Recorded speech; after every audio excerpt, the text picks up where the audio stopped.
Hello and a very good morning to you. Welcome to the Crucible Theatre in Sheffield. The second round of the 2015 Betfred World Snooker Championship continues today. Two former world champions for you this morning. 2006 champion Graham Dott begins his second round match against world number 10 Stuart Bingham. And Mark Selby starts the second session of his second round match against the man with no name.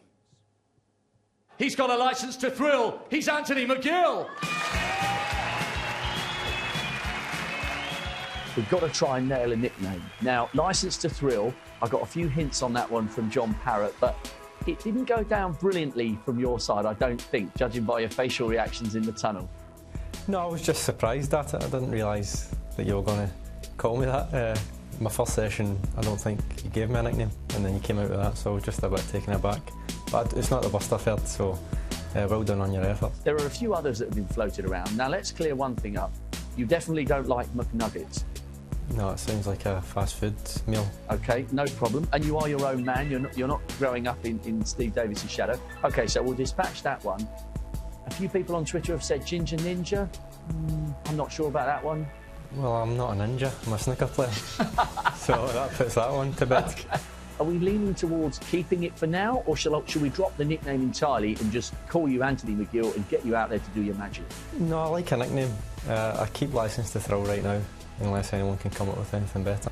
Look, on a serious note, fantastic century clearance against Stephen McQuire on the biggest stage of all, in arguably one of, if not the biggest match of your career. Come the money moment, you've got nerves of steel. Deciding frames, century breaks, world championships. It's a very nice habit. Hopefully I can keep it up. Well, hopefully my matches don't keep going to deciders. Hopefully I can win easier, but if they do, then it's nice to know that I've got that in the tank. And you've got the defending champion next, who also came through deciding frame thriller. Do you believe you've got a chance against Mark Selby? No, I'm not intimidated. I'm more excited, more inspired. But that was, like I said in my interview after my match, I was hoping Mark would win so that I could get a crack at him. They're the kind of games that you want to play in. Looks very relaxed, isn't he, this morning? Well, on yesterday's live afternoon show, we asked you for some suggestions for Anthony McGill's nickname. Here are just a flavour, ones we can broadcast anyway. Tartan Terror, Fireball, Gill Force and Nerves of Steel. Well, he needs Nerves of Steel today if he's going to beat that man, the defending champion Mark Selby, just wandering around backstage, ready to come out today. That's our live match for you on BBC Two this morning, and the other match that's starting today is Stuart Bingham taking on Graham Dott. They've played each other 7 times. Bingham leads the career head-to-heads by 4 matches to 3. So we're all set for a great morning snooker here at the Crucible Theatre. Let's join our MC Rob Walker, find out if he has got a nickname for Mr. McGill. Good morning, ladies and gentlemen. We're on to the 7th day of action here at the Betfred World Snooker Championship, but fear not, we've still got more than a week of top-quality drama to come here in Sheffield. So sit back, relax and enjoy. It will be top class once again this morning.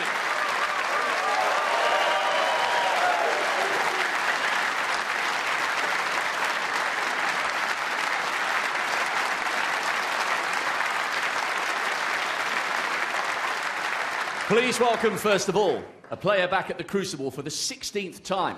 After battling through 3 qualifying rounds, he beat the world number 7, Ricky Walden, here on Sunday, once again demonstrating his great record here in Sheffield. 3 times a finalist in the last 11 years. He took the big one in 06. Ladies and gentlemen, that's why he's the pride of Scotland, the pocket dynamo, Graham Dott.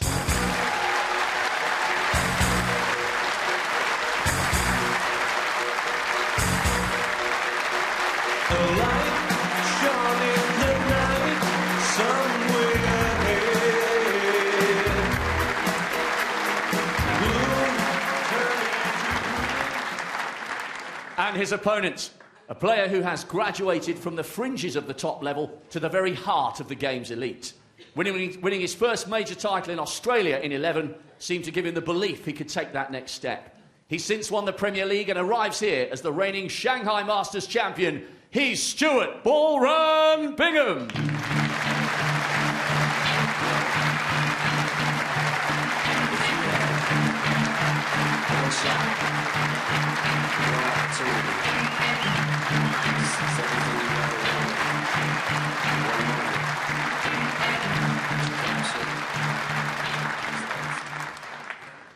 And on table one, please welcome a Crucible debutant whose quiet confidence and modest manner is quickly gaining him an army of new fans both north and south of the border. He showed nerves of steel in the decider against Stephen Maguire, and he's ready for another session on the big stage. So much chat about the potential nicknames, but his dad confirmed in the hotel last night, we're sticking with Licence to Thrill. Here's Anthony McGill.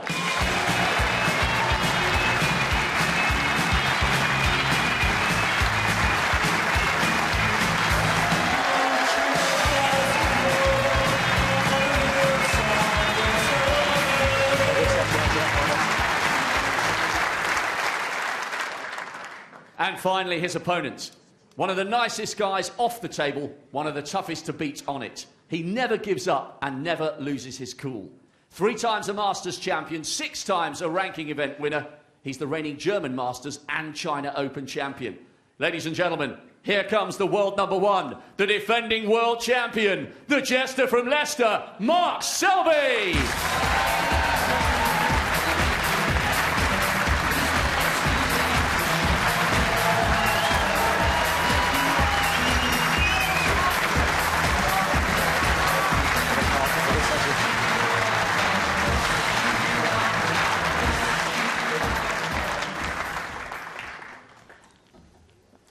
Terrific reception for the defending champion. So it is the first session of Graham Dott v Stuart Bingham. That's available on your red button, connected TVs, BBC Sport app and online in the company of Willie Thorne and Terry Griffiths. But the match that we're concentrating on is the defending champion, world number 1 Mark Selby, taking on Anthony McGill, 4-4 overnight.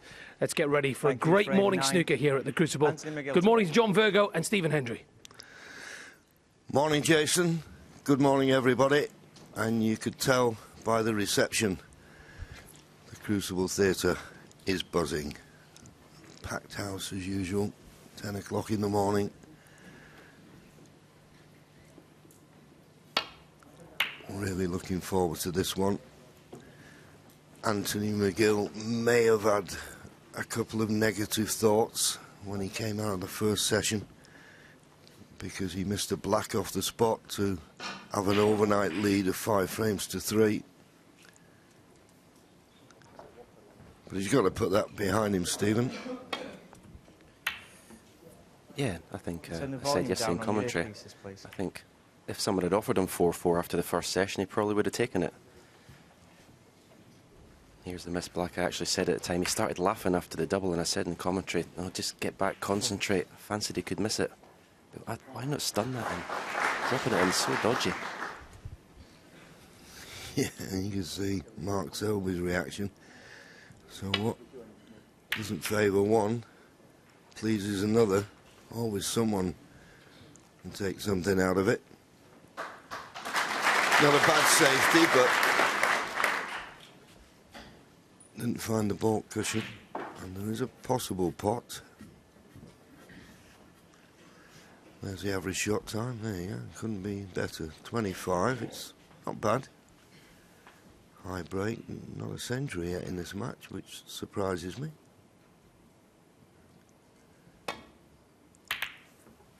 And the pot success, all square. A bit below what's required. You're looking for 90% and above. But look at those stats. Not a lot between them. Well, the long pot success is very high from Anthony. And just 4 out of 12 for Mark Selby. I spoke to Mark last night and he wasn't happy with the way he played in the session, but I said it could have been worse. 4-4. Could easily have been 5-3 down, so I expect maybe a higher scoring day for him today.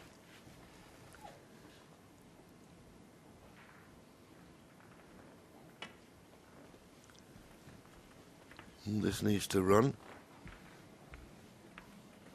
Now, if he's left the red above the pink, Mark Selby 4. that's very careless. And I think he has, because he's looking for the angle to get on the black. That's a loose shot from Anthony. Could be costly.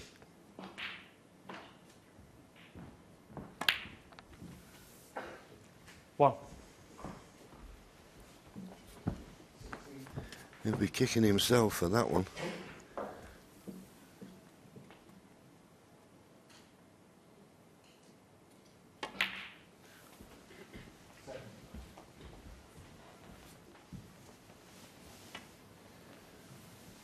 Six.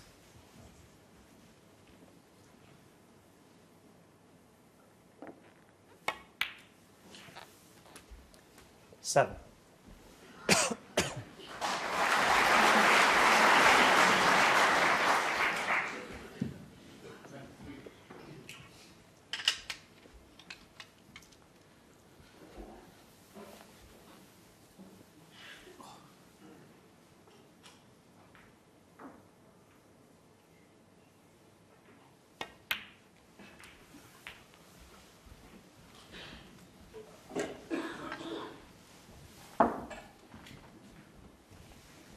$40.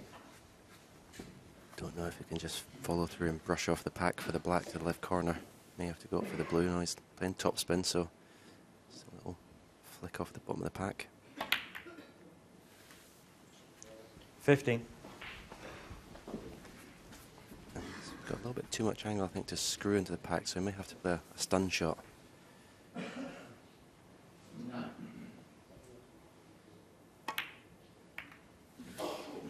Because when you hit that hard with bottom of the white, the cue ball actually goes forward before the screw takes effect, so he would have missed the pack if he hit it hard there.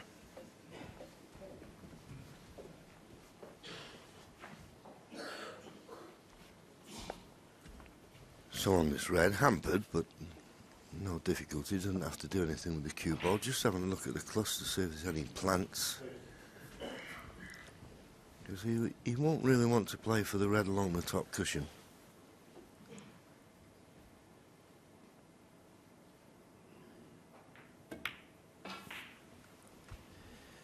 Talking about 23. Mark Selby yesterday, John, it's so important, these 3-session matches, to limit the damage sometimes.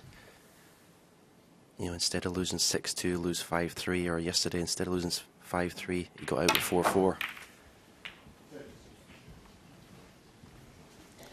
Well, he may be a little bit disappointed with that. You always need a little bit of luck when you go into them, and that's the problem. If you catch one full in the face, it's just like hitting the cue ball, hitting a wall.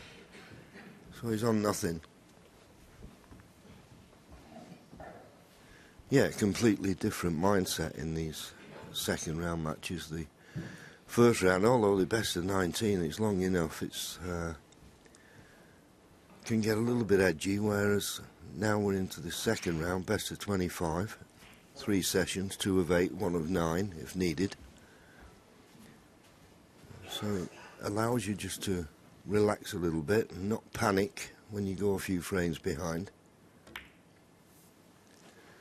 Couldn't get back Mark to ball. Selby, 30. So not really putting Anthony under any pressure, and Ante, in a way, will be very pleased that that careless escape from the snooker only cost him 34 points.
Well, given this plenty of thought, and you can see the reason why. But to be fair, I mean, he gave Anthony this opportunity to put him in trouble. Okay, when he went into the reds, he didn't finish up with much, but maybe he should have just tried to cut off the easy escape to balk with his shot. Giving it plenty of thought. Well over the minute mark.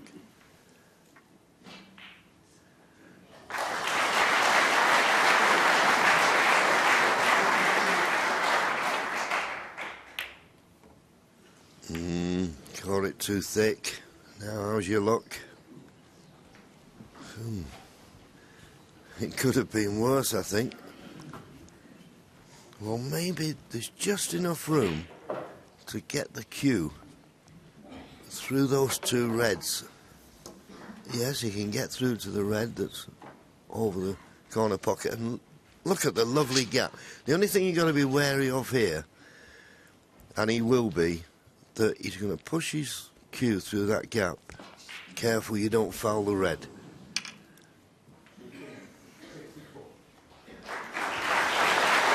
Because he's going to have to play it at pace. This takes good cueing.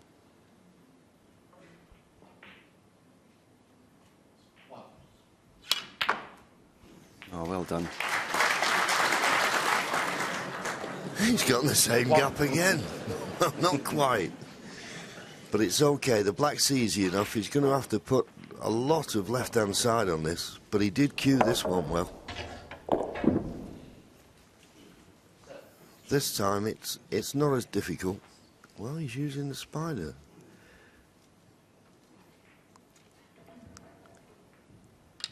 But even so, as I say, he doesn't have to do much with the cue ball. It's an easy enough black. I thought he could maybe get his cue through. All right, he'd be putting a lot of left-hand side on the cue ball, but I'd rather that than this.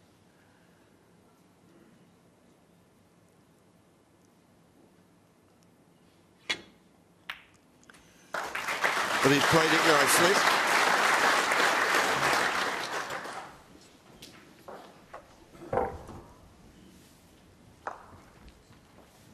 Eight.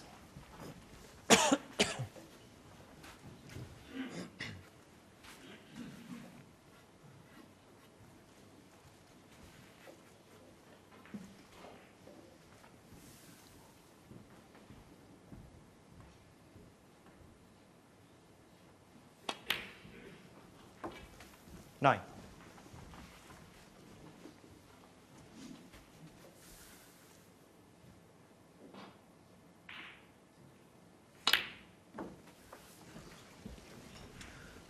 In all honesty, I've not seen a lot of Anthony McGill play, but the one thing 15. Very obvious, he's got a good temperament.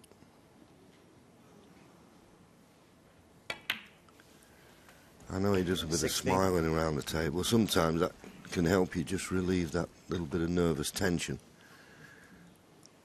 But he looks comfortable when he comes to the table. And that's always a good sign. He just looks like he's enjoying it.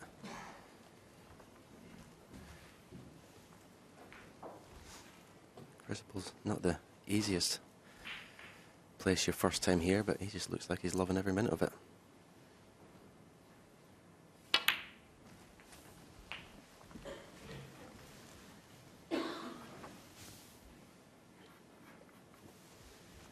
$23.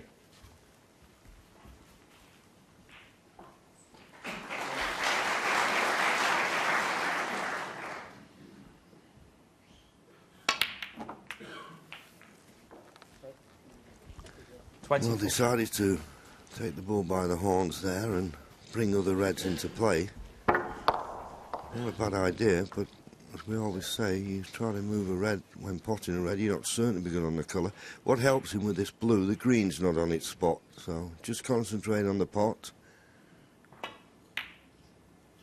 Two reds were available into the opposite middle.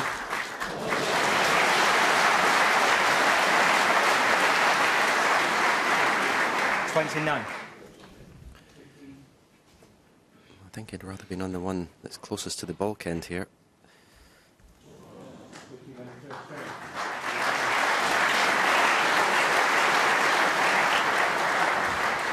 Oh, it was nicely judged. It was a natural angle, but still the pace he played at it was nice.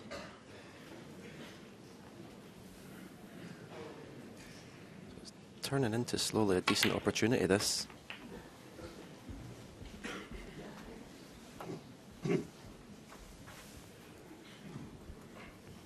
Seventy-one points is the target. He's got a 2-point lead at the moment.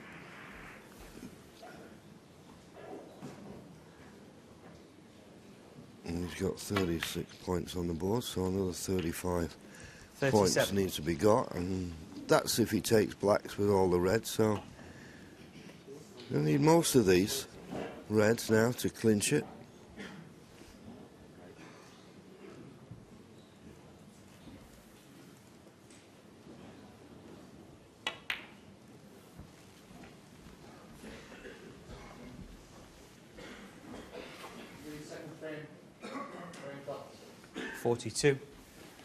Well, this is the last of the easy reds, so imperative now he gets a good angle.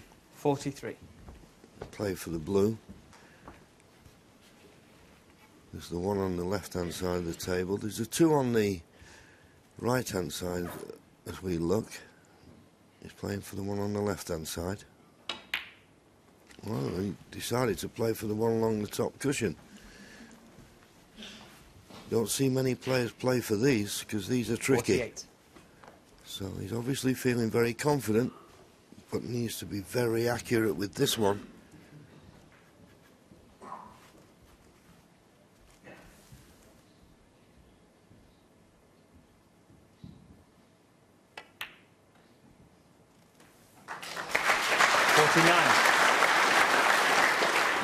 It's pretty focused though this morning. He's taking these very well. He obviously come a little bit straight on this black. May have to just take a little bit of a chance here, screw back and try to develop that red that's going to be underneath his bridge hand.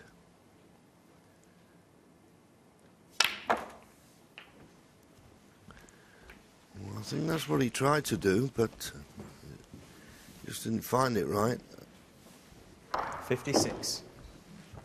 Maybe a little bit of side, and he could have kicked that red away from the cushion. This is a tricky red if he's taking it on, but he seems in a positive mood.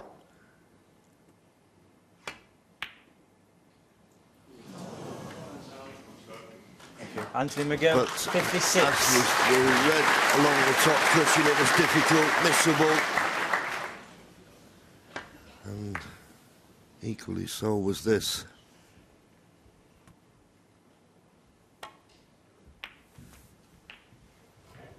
One.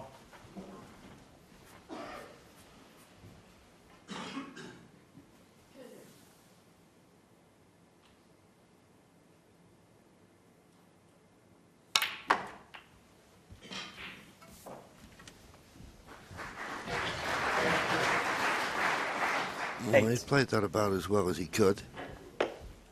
Came straight on the black.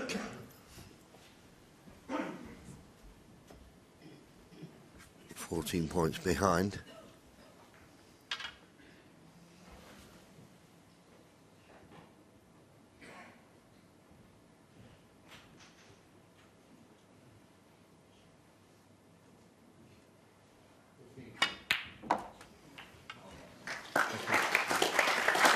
Well, that was a very solid pot, but well, he may be just have an angle on the black to force up to that red. Yeah, he's just got enough. He's going to get close to red. Could have done without the kiss. He just wanted to run past it. 16. And he hasn't got second prize. The red won't pass the pink. So he might have to just settle for the safety here.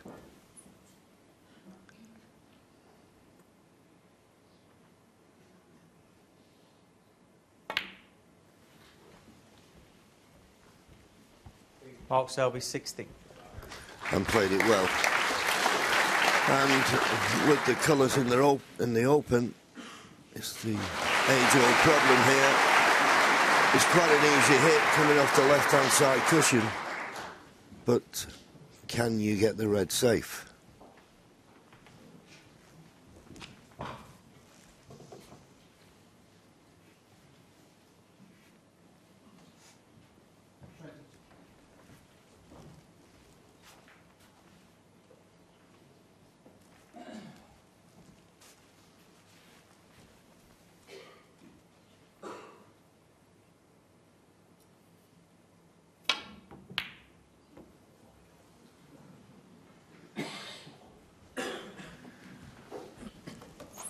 He'll settle for that.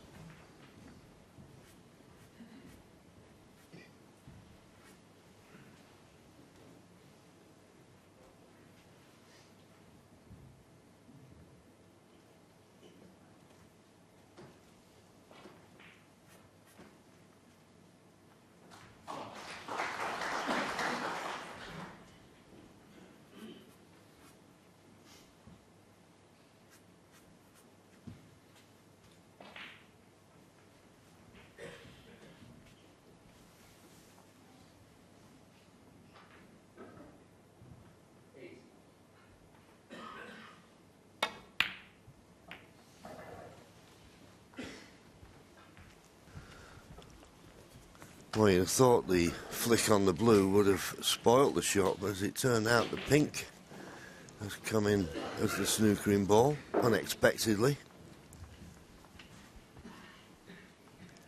And this time, I'm thinking with that blue being there, maybe it just makes this snooker a little bit more difficult to get out of. The problem is with this, if you play it dead weight and just nestle on the red, you're going to be in trouble next time you come to the table. I think there's just enough space past the blue to get to this red.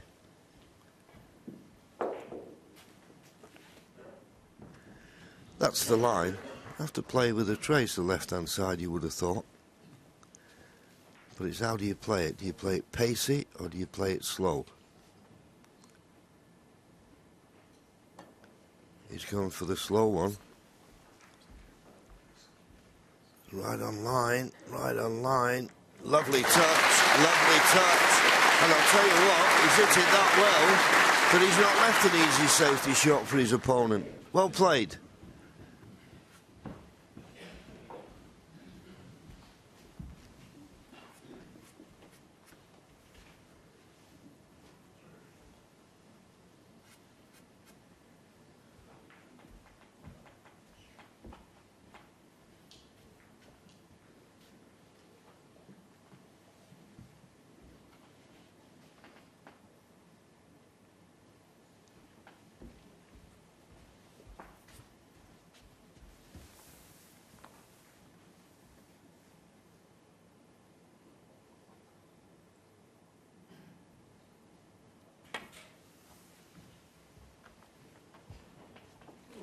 Foul.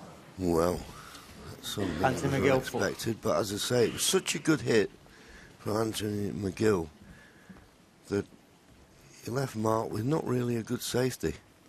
Okay, Mark's not left the red on, but a chance for Anthony now to gain a significant advantage. Now in this tactical battle, he's got a 10-point lead. Send the red towards the black and use the green and brown as snookering balls.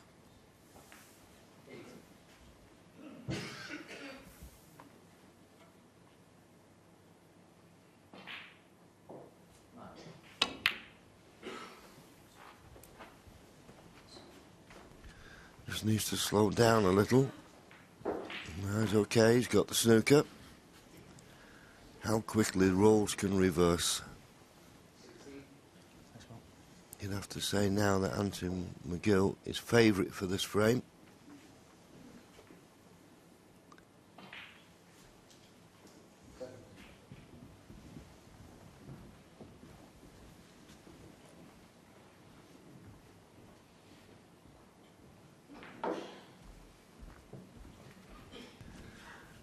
This is Mark's view.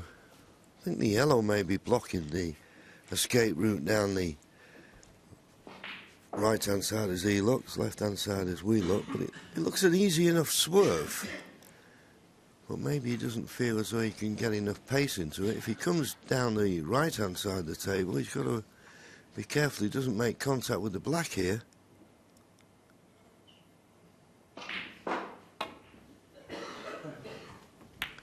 Oh, couldn't have hit it better. Excellent shot. Okay, Anthony McGill still with a slight advantage, but all you can hope for in those situations is not leave a pot on.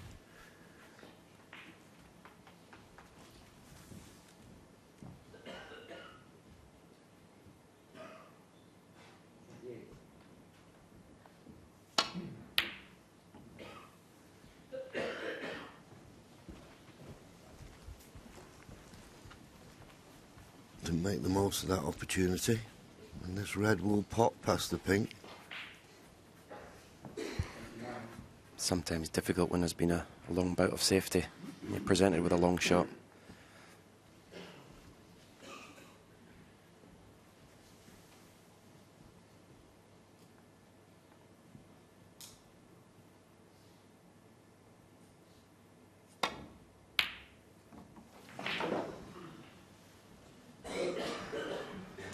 Pot for Anthony. Now these shots he's normally very good at if he's stunning round off 2 cushions. His long pot success so far in this match has been pretty good. 70% is not bad at all.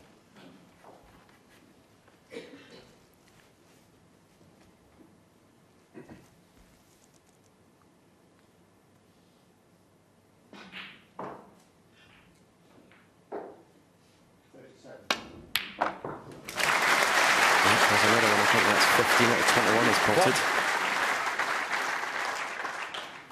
And now you would expect him, or he'd be very disappointed not to win the frame from here.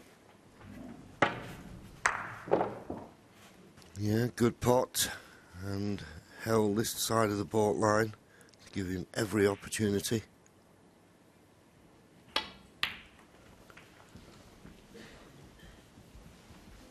He decided to play for the blue there. Now, that's okay. 6. I mean, if the yellow's straight, it doesn't have much to do with the cue ball.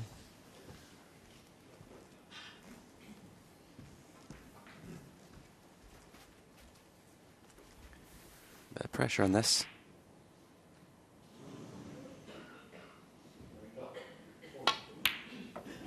Cued that very nicely. 8.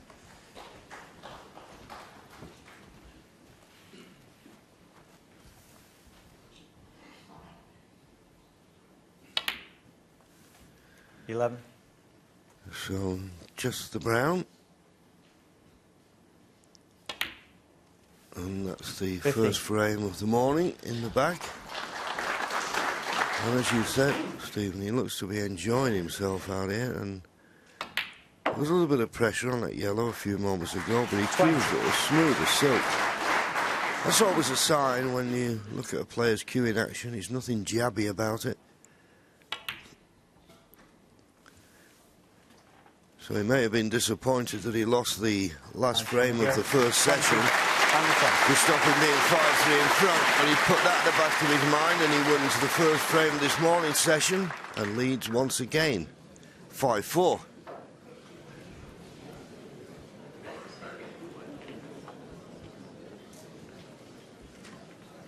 So, looks at ease with himself, Stephen. I think that's the thing when I look at him. Very composed. Doesn't look nervous, or you see having a little smile. It looks very relaxed. As you say, that yellow, there was a little bit of pressure on it, but he just stroked it in. Sometimes when you feel the pressure, you, as you say, you jab it or you hit it harder than you need to, but I really just stroked it. Here you see, sometimes you can hit this a bit hard, or your cue action's a bit fast, but beautiful delivery. And this, of course, was the one where it looked as though Mark Selby had the initiative in this safety exchange. But what a beautiful touch this was. And he played it that well and left it so close to the red you, that he frame didn't 10. leave Mark an easy Mark safety. Selby to break. And from that moment on, Anthony gained control of that safety exchange. This match is building up very nicely.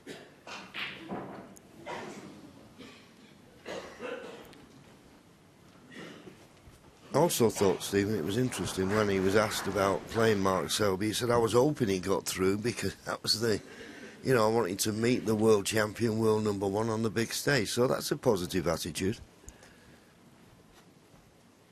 Yeah, I think he wants to test himself against the best.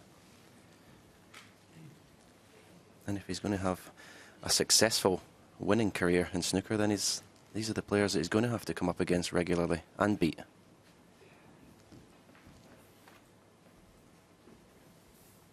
Got a match in his hands, Mark Selby, no doubt about it.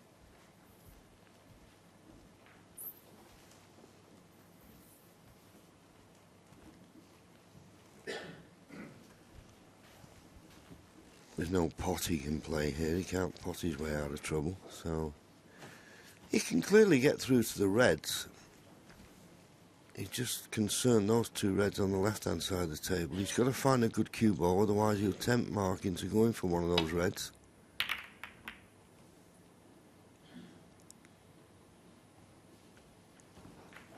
Well, he's kissed the green, just about found the baulk line, but what has he left?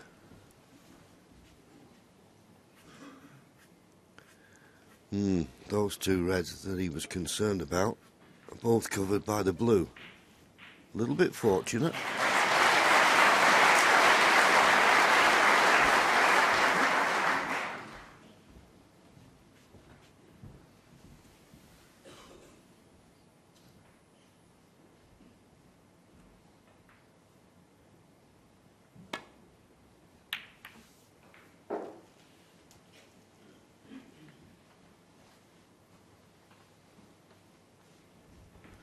Well, that's not like Mark to be so far short with a straightforward safety, and that's what he had. Now, you could pot this and stun it in and get position on the black. It's the right shot to play. Will he hedge his bets?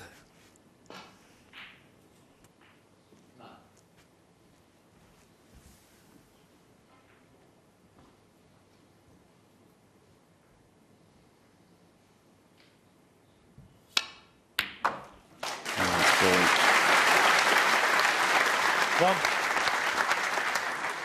As you said, John, that was the right shot to play.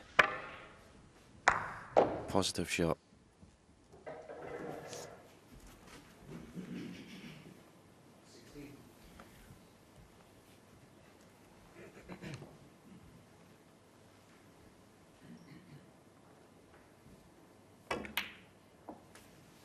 And as long as he keeps knocking the majority of long shots in, it's just going to put more and more pressure on Mark Selby's safety play.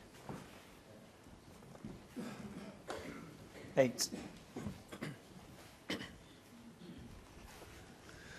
And that long pot success for Anthony just gets better and better.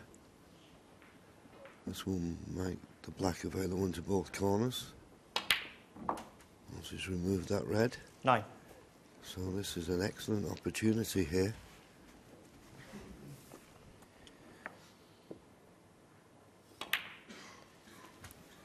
Well, I tell you, if we were commentating on a Sullivan or a Trump or something like that, or a Ding Junhui, you'd be saying you couldn't place the reds any 60. better for all blacks.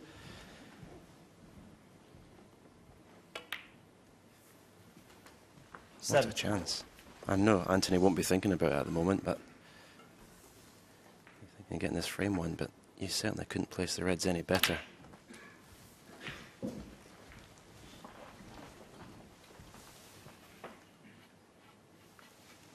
$24. Yeah, his highest tournament break is 144. That was in the Welsh Open.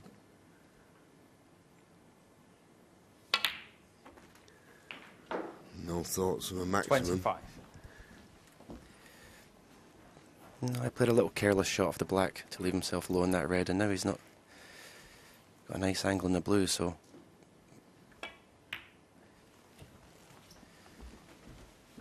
I expect him to get this red, but they're always testers because you know inside that you should be a lot easier than this. You should have still been down the black end of the table.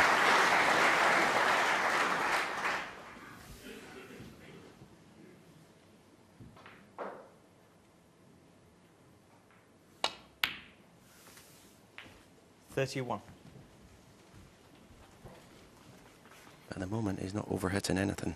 He's just stroking everything nicely.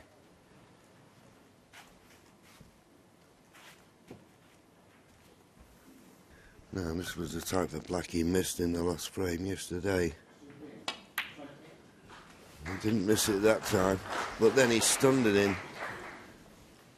Rather than just rolling in, but he's just a little bit short of perfect position. He wanted to be on the red into the same pocket as the black and just play a natural run through, but he's not got that potting angle, it appears.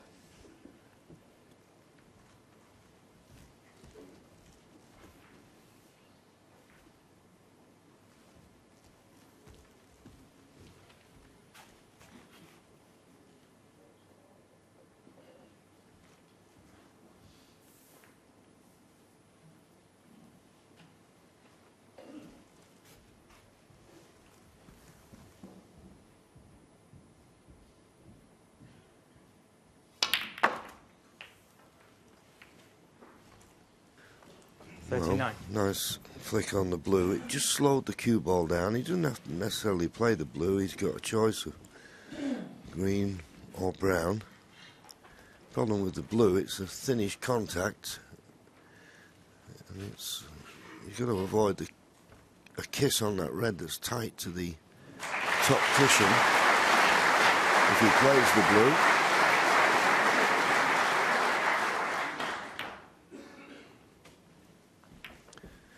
Well, he didn't avoid the kiss, and it's gone wrong. Careless, that. 44.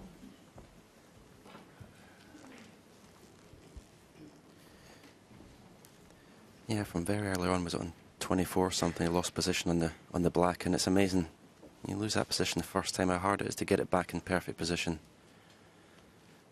Never really had the cue ball under control since then.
He's just looking, there's reds over both corner pockets, so I think he's looking to see if he just drops that cue ball up near the far right corner, how difficult this red to the right corner will be.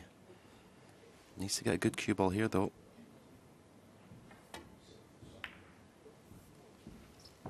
Well, he's played it nicely because he's covered it with the red that he played. Anthony McGill, 44. Disappointed, though.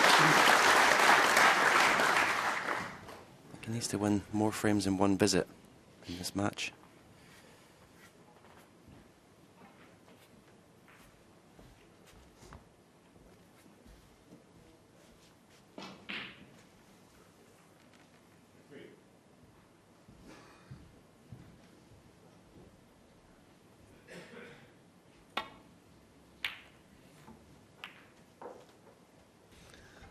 No attempt at the pot there, of course.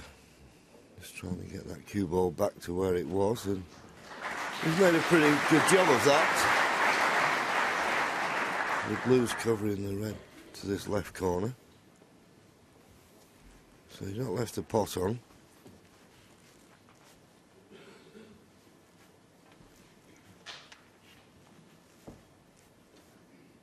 Don't want to catch this too thick. Wants to try and get that cue ball back towards the jaws of the pocket.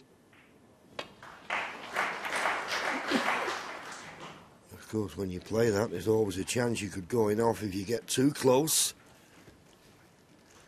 But played it perfectly. Good shot.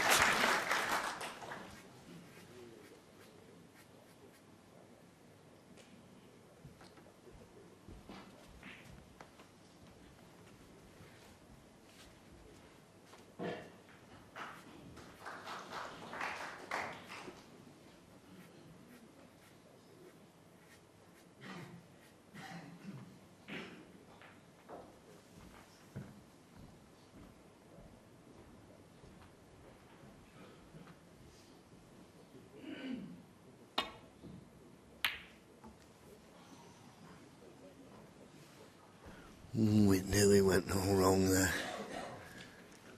Apart from nearly going in off, if we caught the far bump of the middle pocket, the cue ball would have come back in this area. It's okay now, but a little bit thinner on that red.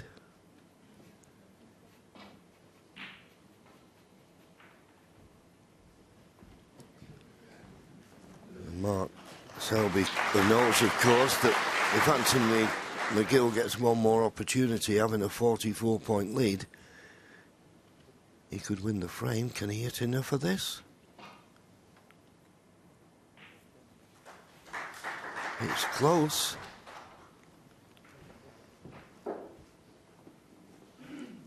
Better be certain, though, if you're going to take it on, because it's certainly not a shot for nothing.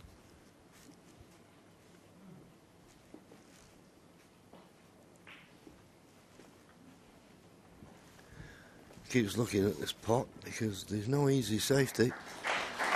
Okay, plays safe off the right hand, one of the two reds in the middle of the table, but he's got to catch it perfect.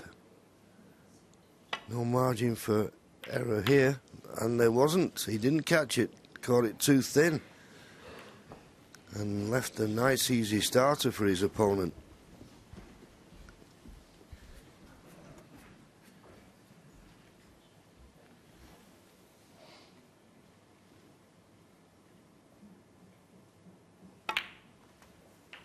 One.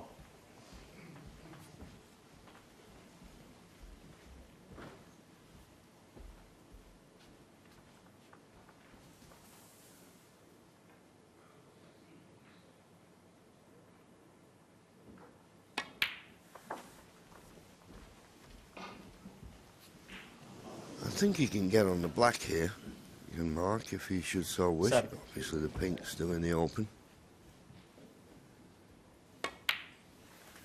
No, the black Eight. is available. There's a couple of reds stopping the black from going to the left corner pocket, so he won't be in too much of a rush here. Just get good position on the red to play for the black in this right corner.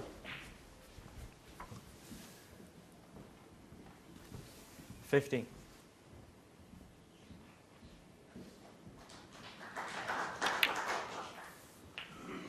That time didn't want to risk playing on the black, so up for the pink. Whether our thoughts of winning the frame at this visit or not is another matter, because there's a few awkward reds to go at. But while you're at the table, there's always a chance.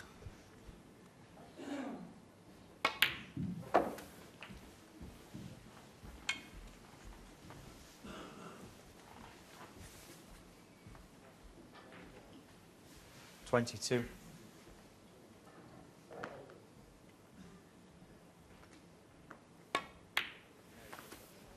23.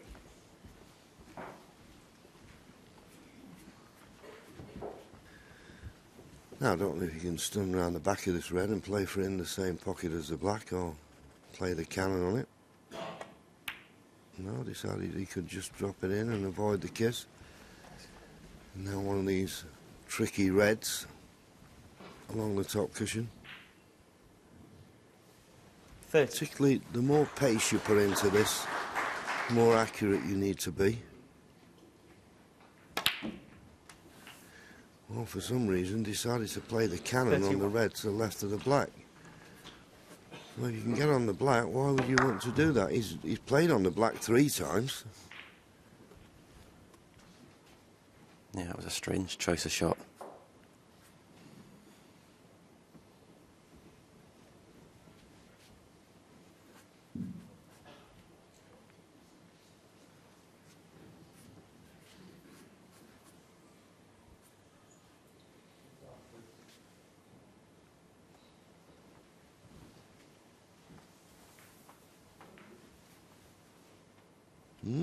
Taking it on.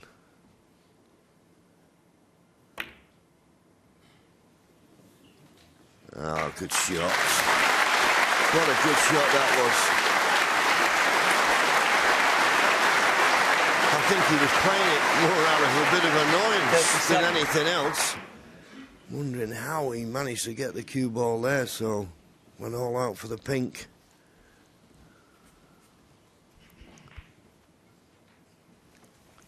Still going to be difficult to envisage him winning the frame at this visit, but he's still at the table. 38.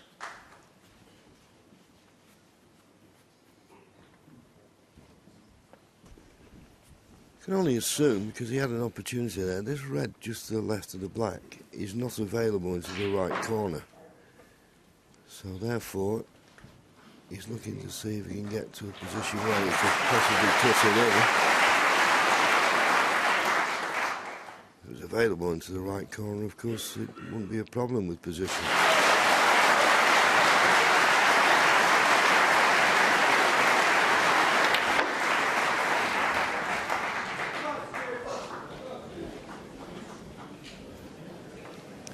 Now, does this red pass the yellow?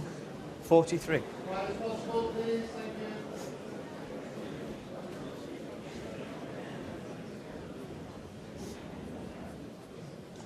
I mean, you can always play in the left middle, but you'd rather play it in the far left corner. No, it's left middle, so it must be tight past the yellow.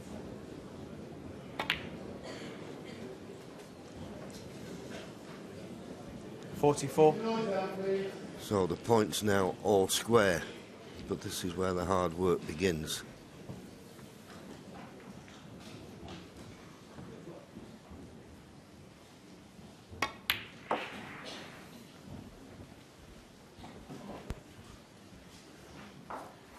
Well, he won't be happy with that shot. 46. I mean, this is a horrible pot along the baulk cushion. The safety's just as difficult. I mean, he may play the red into the jaws of the pocket and try and bring it up this end of the table towards the black and leave the cue ball in the middle of the cushion.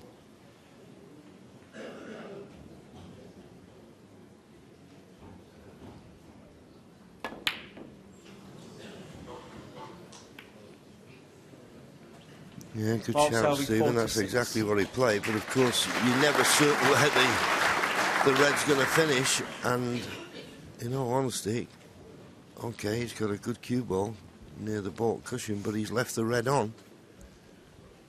But that's all the only shot he could play.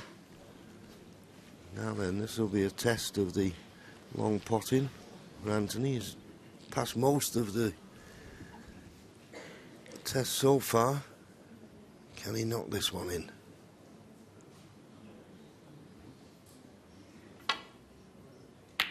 Good shot. And played it with a lot of conviction. Now we know the red, or we assume the red doesn't go into the right corner. But didn't he play this well and so confidently? We don't think, well, it doesn't. That red doesn't go, so playing off the pink, he's going to have to try and disturb it, or, I mean, an ideal word, you'd like to just run past the red and nudge the black away, but let's see how he plays it. Good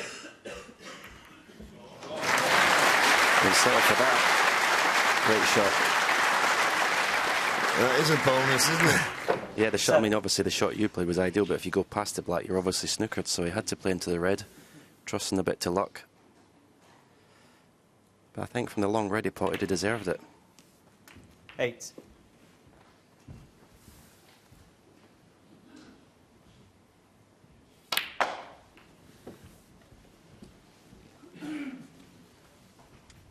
And absolutely inch perfect on the yellow.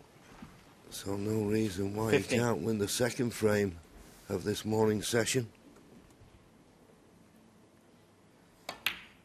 Yeah, the same start as 70. yesterday. He won the first 2 frames yesterday. So he's asking questions of the defending champion.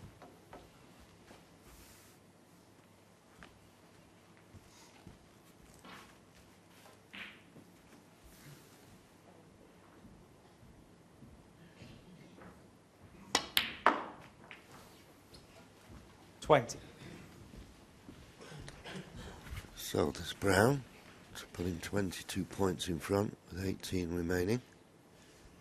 24. He's taken his really well. Okay, when he played the cannon on the last red, need a little bit of good run, but the second last red he 29. floated in was superb. Well, I know it's a 35. silly thing to say because he's here at the Crucible in the second round, but you can play this young man. I'm very impressed with him. And he takes the second frame of the morning. So a lot to think about. Okay, a long way to go, but Mark Selby knows he's got a game on here. He trails by 2. Keep the noise down, 6-4, please. Anthony Thank you.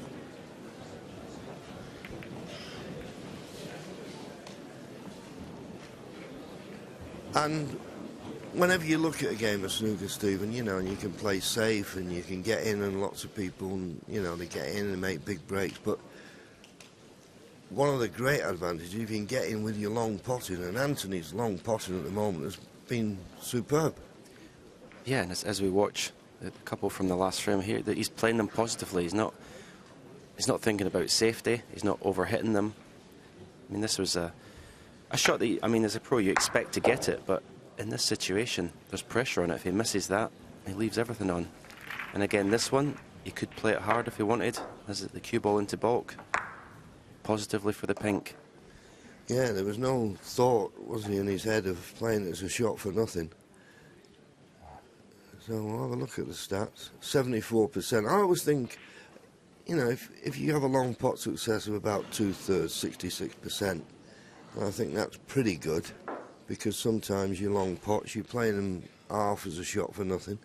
That's low, though, for Mark Selby.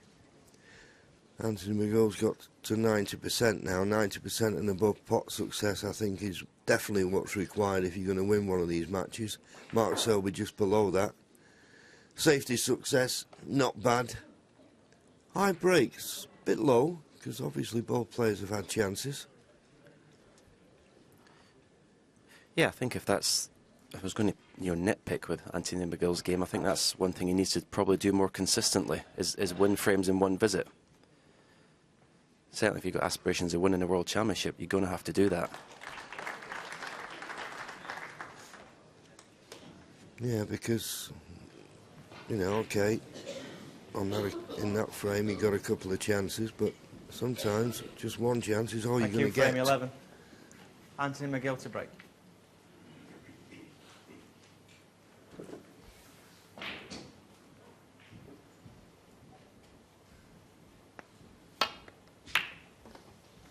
Can you put your phone away, please? Thank you. So frame 11. The world rank number 32 breaks off. Now, if the pink pots to the left corner, I think he'll take this red on and play for the pink.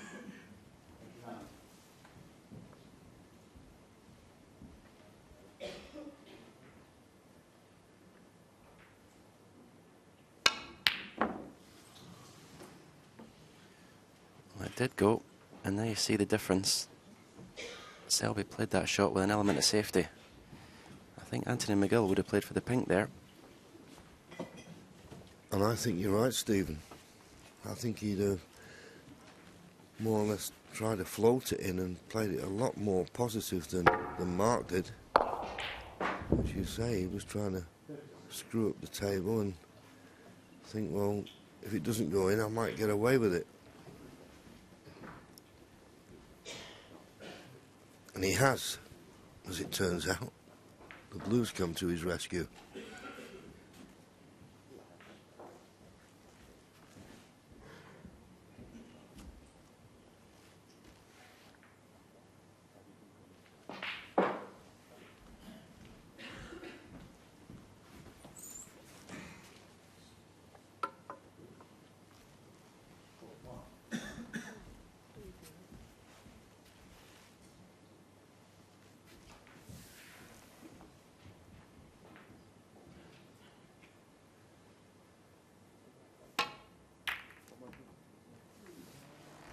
Well, he went the dangerous way. Okay, he missed the red that he was trying to make contact with, but in an effort to do that, he put too much pace in the cue ball. Now,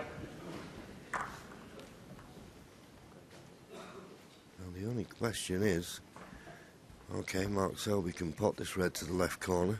I don't think he can get position on the black unless he tries to force her across, but if the pink's available into the right middle, value in taking it on.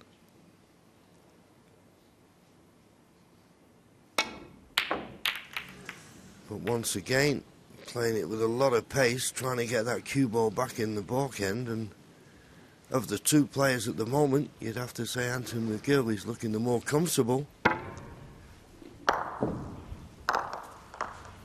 Yeah, he's definitely under it, Mark Selby. Under pressure.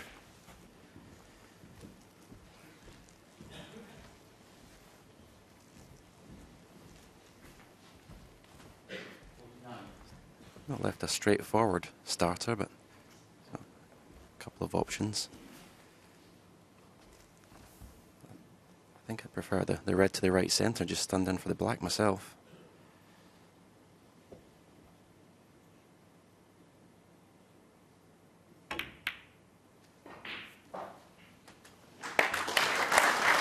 One. Decided that he preferred the thin cut.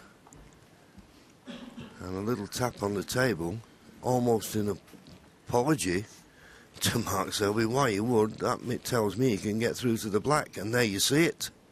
What a gap to find this is.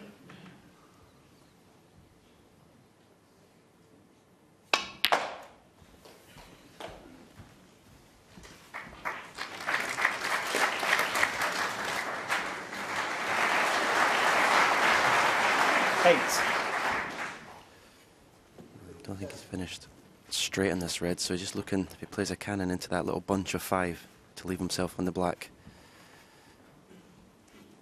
He needs to play with a bit of pace because he doesn't want to snooker himself, leave the cue ball in that bunch. So this could go wrong. Yeah, and I definitely think you want to hit the left-hand one of that little cluster as we look. 9. Well, he forced into it. He's on the black. He's hampered. Decided to still in it and move that red away. He's hampered, but the fortunate thing, he doesn't have to do a lot with the cue ball for position on the red, so it makes the pot a little bit easier.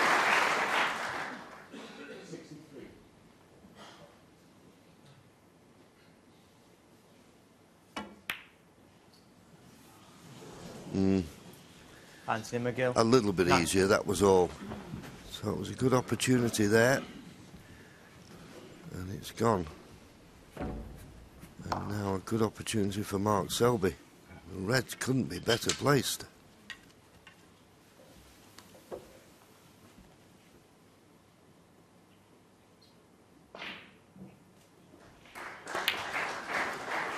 Important visit this at the table for Mark Selby. Because he is under pressure, there's no doubt about it.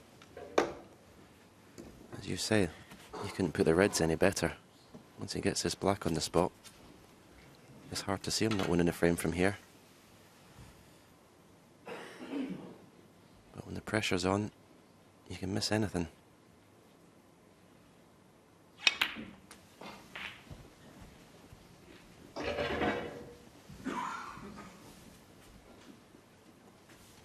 Eight.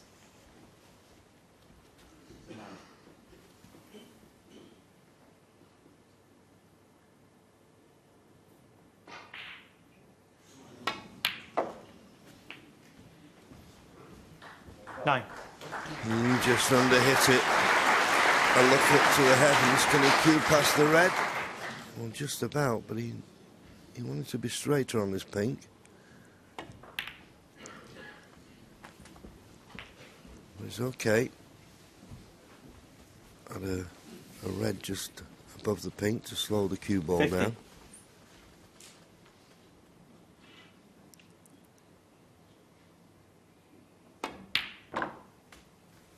$60.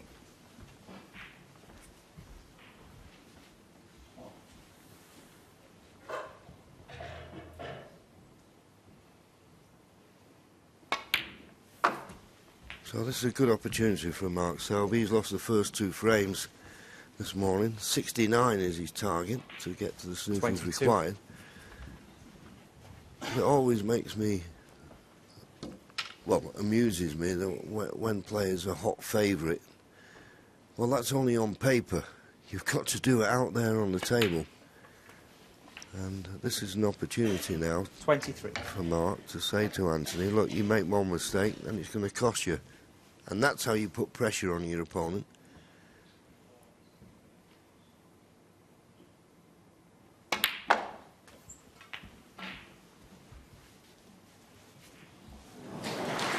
Played that well. 30.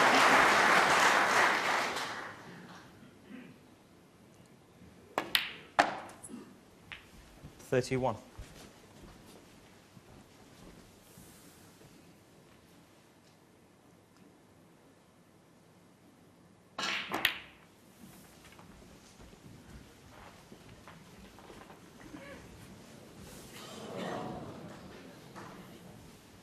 $37.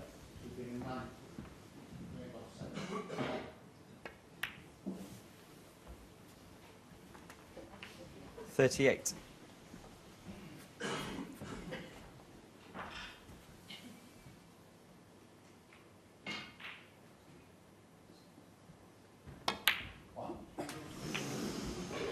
Well, how did that drop?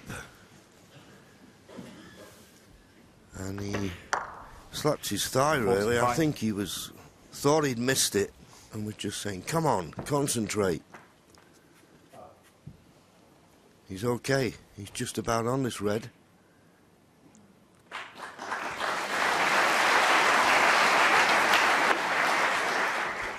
$46. Yeah, sometimes it's a good thing when you almost miss a shot like that. It's waking you up. Get your focus back.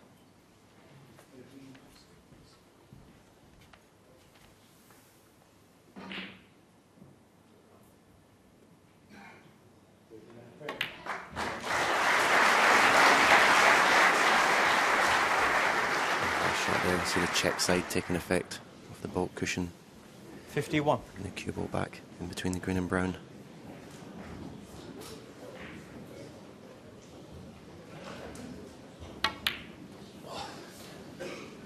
$52. Well, after that scare on the black, shouldn't have too much of a problem now. Adding the finishing touches to this frame.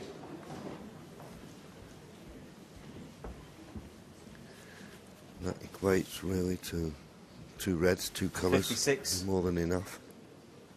Particularly high value colours. 57. And he'll be relieved to win this frame, because that long red, when you left the reds everywhere for Anthony McGill, he'd have feared the worst. As I said before, Anthony McGill's not winning frames enough from his first scoring visit in a frame. It's probably the only small weakness in his game in this match. 64. He was a little bit unfortunate when he cannoned the bunch to leave himself hampered. 65.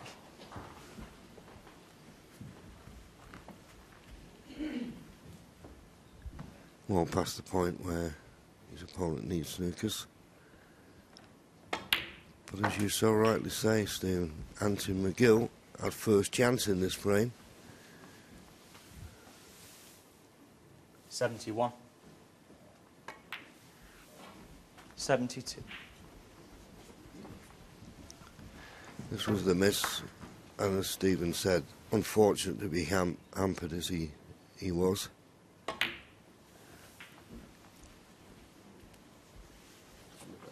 Yep.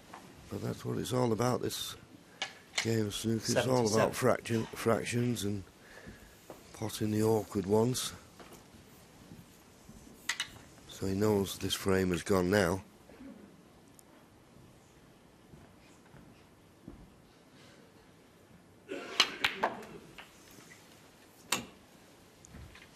$78. Highest break of the match so far for Mark Selby is an 87.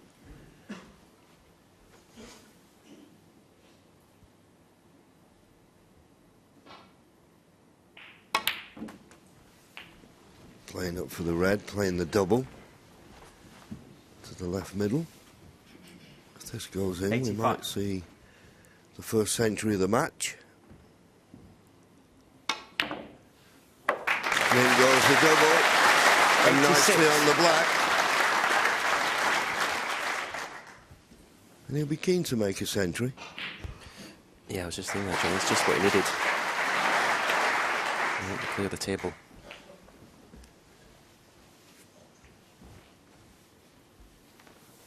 $93.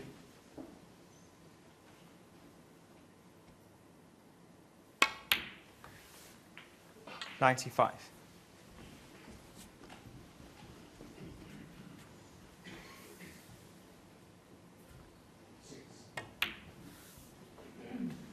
Sign of a champion, 98. though. To be perfectly honest, as Stephen and I were mulling over, he looked a bit rattled in the first two frames. But given the chance, 102. he stepped up a gear, and that was a marvellous century. He needed to keep Anthony McGill in his place, so to speak. OK, he's still going to be one frame behind, but 107. he said to Anthony, you make mistakes when you're in the balls, and I'm going to win the frame at one visit. Then a bit of an exhibition shot on the pink. It's a heck of a shot. 113. Where's the black going? Trickling it to the corner, and it's there. Wonderful. 120. Wonderful break of 120. He looked a bit rattled in the first two frames, but shown his class that time. Still one frame behind, though. Anthony McGill leads 6 frames to 5.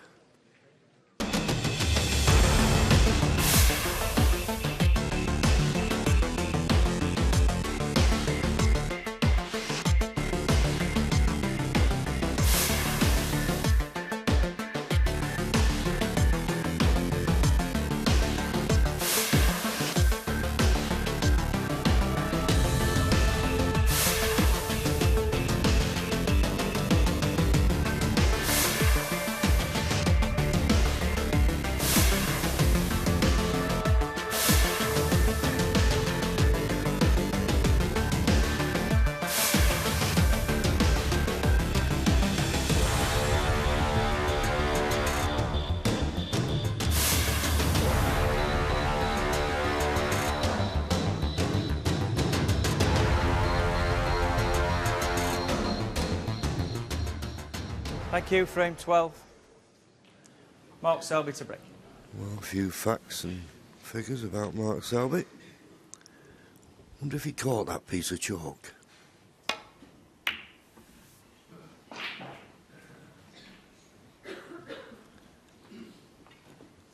So just 6.5 minutes short of 4 hours for this match. It's an intriguing encounter. It's played to a finish this evening. Will anyone have a lead?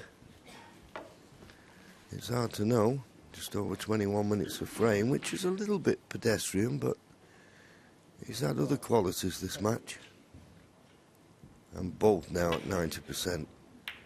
That's where you want to be with pot success.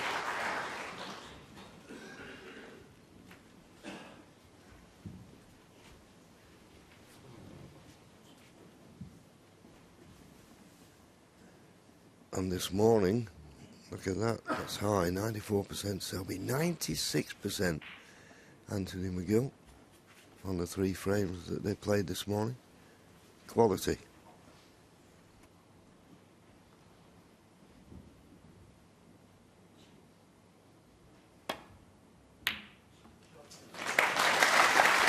Needs to slower. One. Well, he seems to play it confidently enough, but just couldn't hold it this side of the baulk line. Now, if he's landed straight on the brown, he may be tempted to play the brown.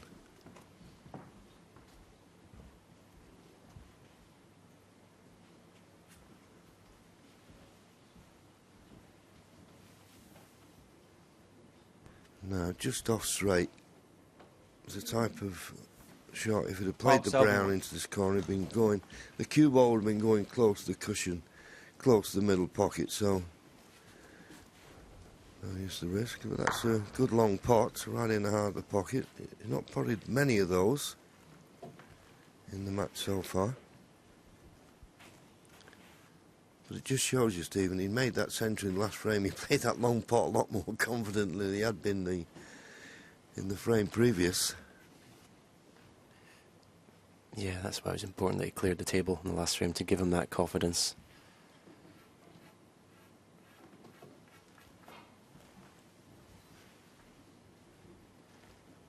Looking at the 4 cushion escape to go into the right hand side of the bunch here.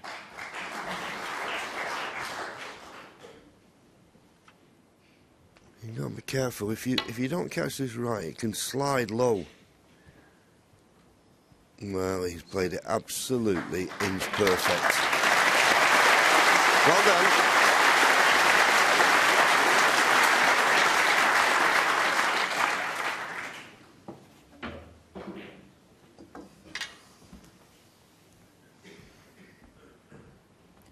He knows his angles, John. Definitely. Yeah, we've had Angles McManus, and maybe we've got Angles McGill. With a licence to thrill.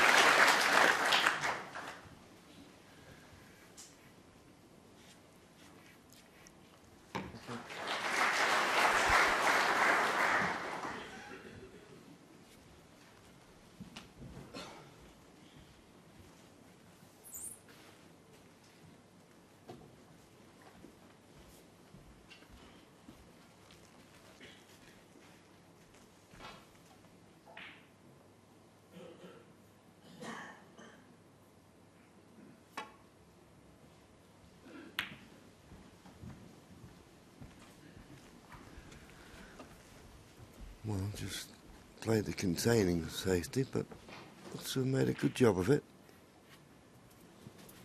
Couldn't get back to the baulk end.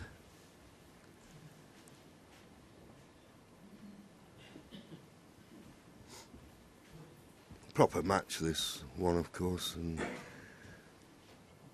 don't get me wrong, from round one, the Crucible Theatre has that special bit of magic, but I think once you get to the 3 sessions, and it gives players chances to relax, but, well, that's probably the worst safety shot that Mark Selby's played for quite some time.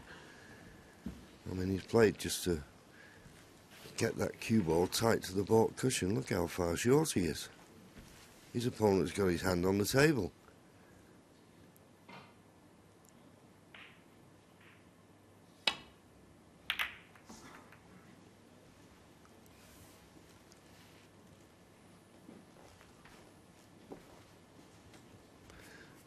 Well, I think he may have covered a path down the left-hand side of the table as we look. And coming down the right-hand side, he's not a formality, particularly with that red near the right-hand cushion. Got to catch this just right.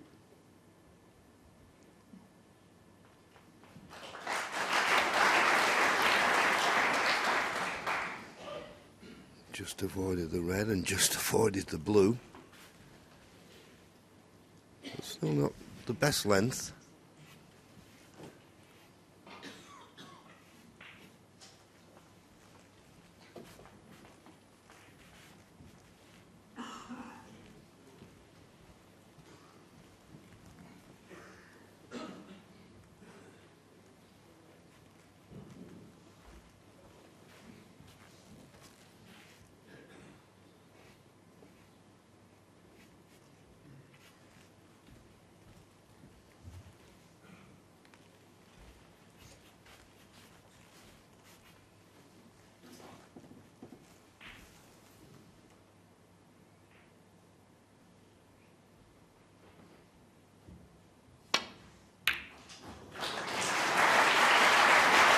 Where's the cue ball going?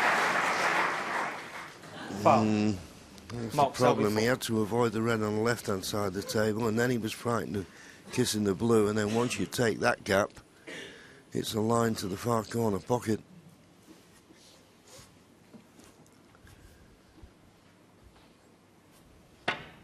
As I say, trying to avoid the red on the left-hand cushion, trying to avoid the blue.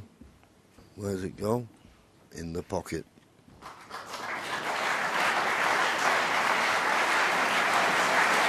Now, it'll be interesting to see how Mark Selby plays this red, if he plays it.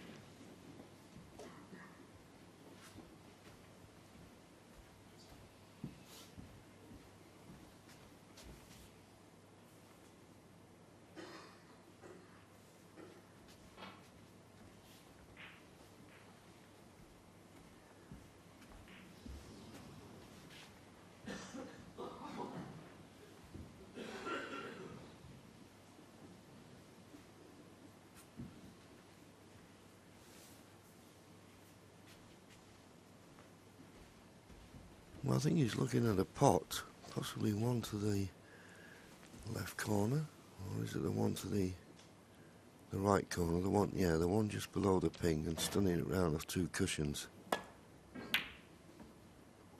Well, he didn't stun it round, that's why he caught the red near the left-hand cushion. He's disappointed. Good long pot again, but that red, a kiss on the second red, has ruined good position.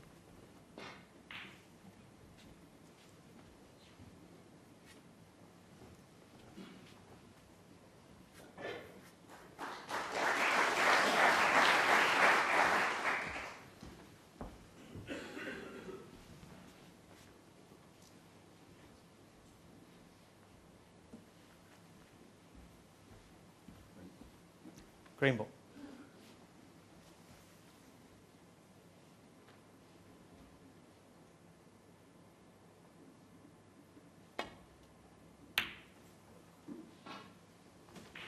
Mark Selby 1.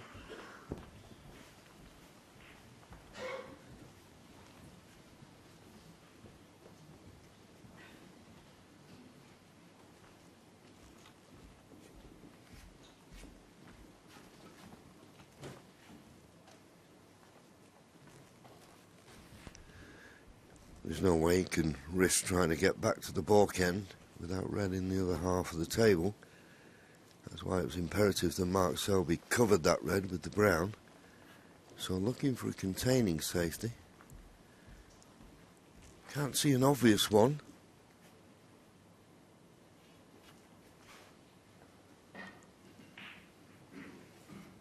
Sometimes a player gets in this position. If you can't see a safety, you might be tempted to play a pot.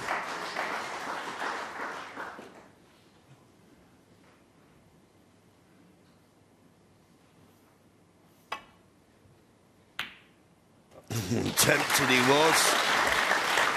Don't get me wrong, he didn't try to do a lot, but he always knew that the green was over the middle pocket. Beyond that, the worst way. But what a good pot this was. Rolled it in beautifully. Now, when potting the green, just got to avoid a full ball contact with the brown. If you can do that, then that cue ball will come back to the business end.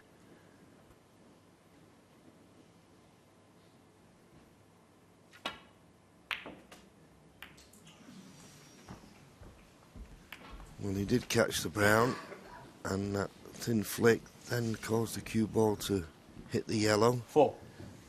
I don't know if that's a smile or a grimace because it's ruined good position.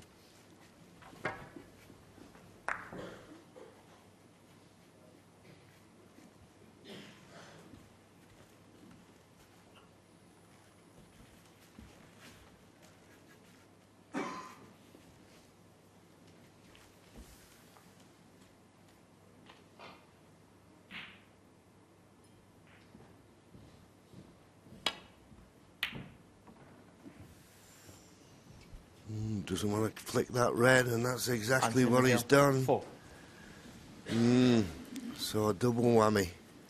Potted a good red, couldn't get position, played that one poorly, and gifted an easy opener for Mark Selby. 1.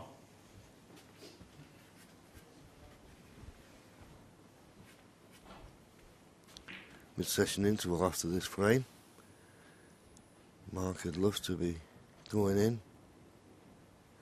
as you were, so to speak, because they started this morning session at 4 apiece. And having lost the first 2 frames, 6. he'd be happy to draw back to all square. It's quite congested, that black spot area, but may be able to free things here. 7. Well, he must have a shot in mind. I thought he may have come a bit low on the black and potted the black and gone into those reds. But he can't do it off this one, so just playing for the red just below the black, you would have thought.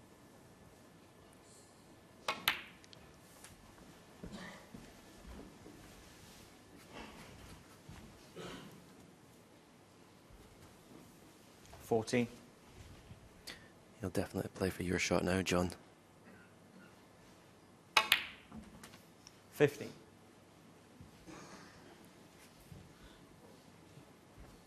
Just done that cue ball right through the middle of these reds.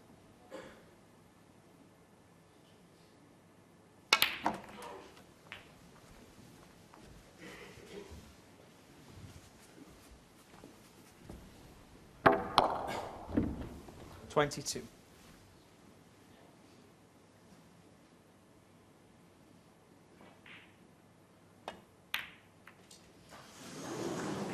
Well, would you Mark believe Selby, it? He 22. knew he was running into a second red, took his eye off the pot. How many times do we see it happen? Well, this is a shocker for Mark Selby, especially he's made a century the last frame. You would have thought he was getting right back into his rhythm. 1. Very surprising miss. And what a chance for Anthony to regain his 2-frame advantage. You have to punish your opponent for their mistakes.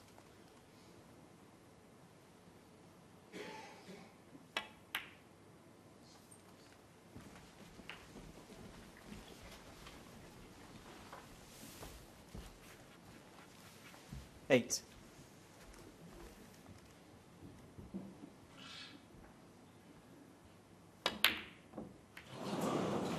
Well, would you believe it?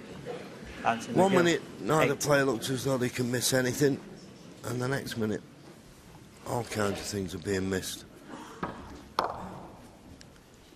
Well, maybe there's a little bounce there, but didn't seem to cue it that smooth. These things happen, Stephen. You feel they only ever happen at the Crucible.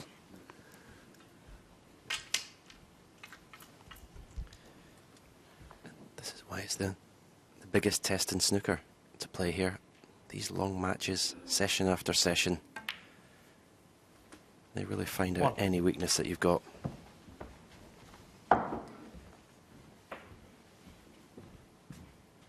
You'll be really disappointed with this. There was no kick there. Possibly he was looking to see the cannon off the red and took his eye off the pot. But still, it was unforgivable to miss that.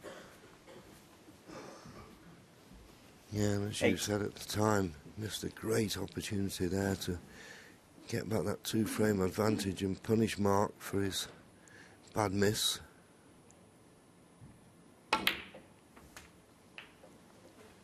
$9. If you make a bad miss and you lose the frame, it sticks in your mind. But if you win the frame, then you can easily put it out of your mind.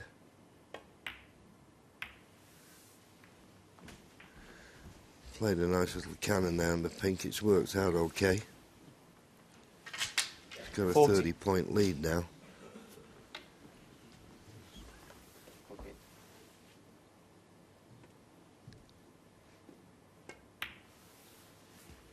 So that red, 15. another 3 reds required to put him firmly past the winning line in this frame and level the match once again.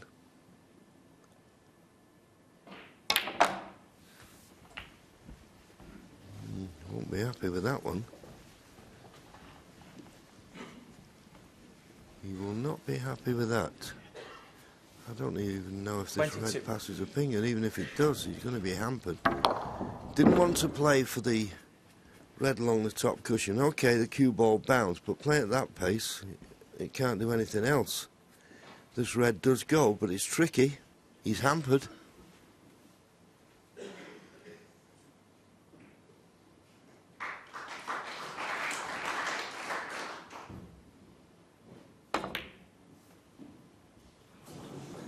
Hampered enough to Mark force Selby, the 20. miss. Now, can Anthony McGill get past the pink? So this red over the corner. He certainly can. So he gets another opportunity.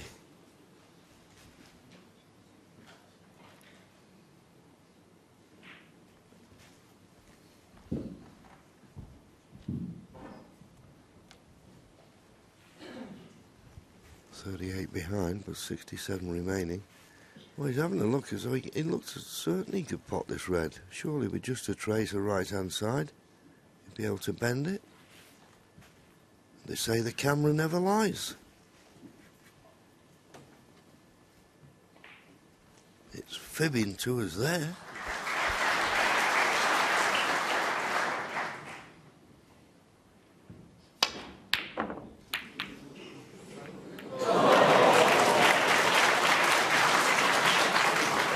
Well, you can't beat a bit of luck, and that was a big slice of it.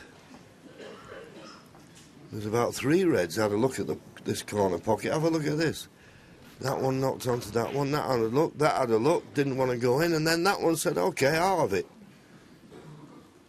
Dear me, what a chain of events that was.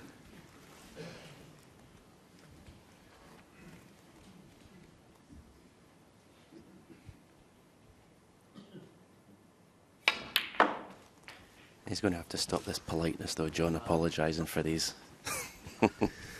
Yeah, well, it's all right apologising, but he'll take great pleasure, if he can, of clearing up and winning this frame, so...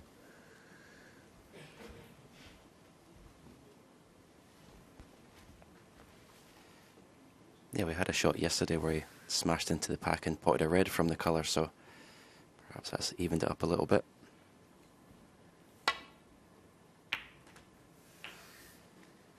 Six. Well, of course, that's what you'd like to think with these longer matches, that whatever bit of bad luck or good luck is going around, it evens itself out.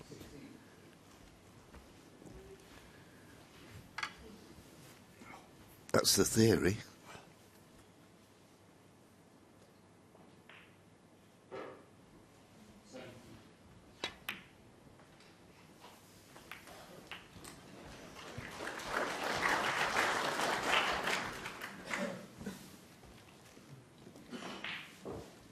$30.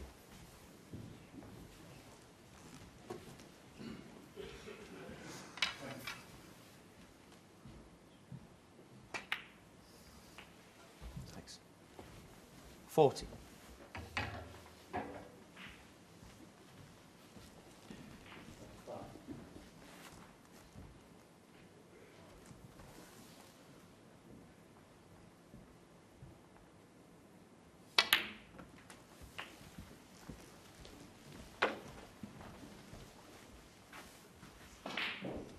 I'm not certain if he's 21. got the angle to... Notice this. Just having a look at that red that's adjacent to the right middle. If he can get a nice angle on blue or black, I think that red's available. So didn't have to try and Bingham in the play. 22. Finished inch perfect on the blue. They always look a lot easier, these on that overhead shot, but there's more of an acute angle than you think. Yeah, he just wants to be as straight as possible on this red. And that looks pretty good. As long as he's not got an angle where when he follows through the cue ball, he leaves the cue ball tight in the cushion, you think that's the only danger here. Yellow doesn't pass the green, I don't think, so He doesn't want to have this cue ball tight in the cushion, because then he's going to have to drop the blue in and leave a yellow to the right centre.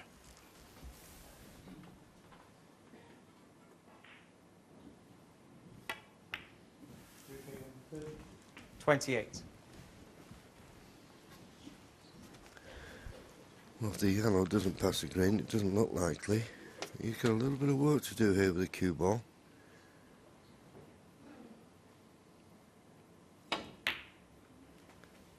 Needs to slow down a bit.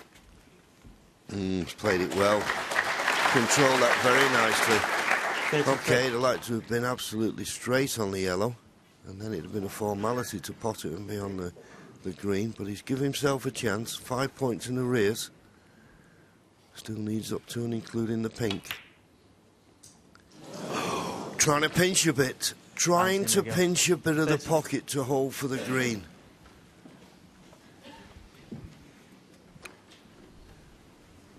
Well, the easy red earlier on and now that yellow.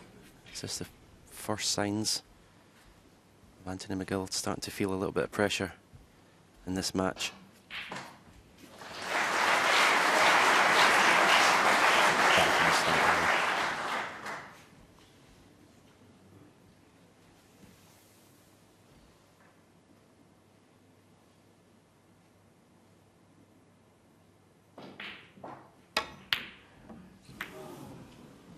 I fancied him potting that the way he's knocked in the last couple of long balls in this frame, but he's been fortunate. The yellow hit the pink full in the face, stopped the yellow near the cushion, and Anthony badly hampered by the brown.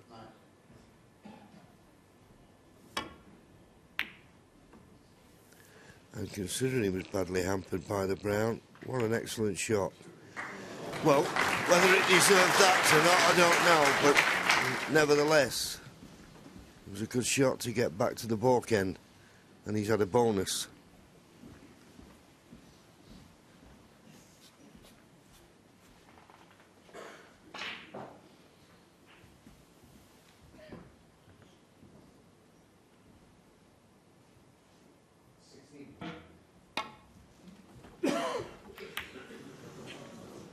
Well, he needed to catch that full in the face and only just hit the yellow. So here's the chance now for Anthony McGill. May have to play this just with a touch of right-hand side to keep the cue ball going up the left-hand side of the table. I think that would have been a better shot to get positioned. He's just feeling it a little bit at the minute. Yeah, it's turning out to be a big frame, this Stephen, now, isn't it? You know, when you've had 2 or 3 chances and not taken them, then they can really hurt whoever loses this frame.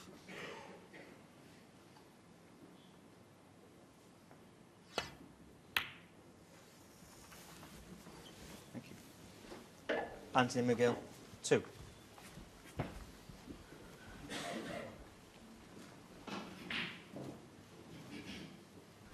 Can just get past the brown to hit the green.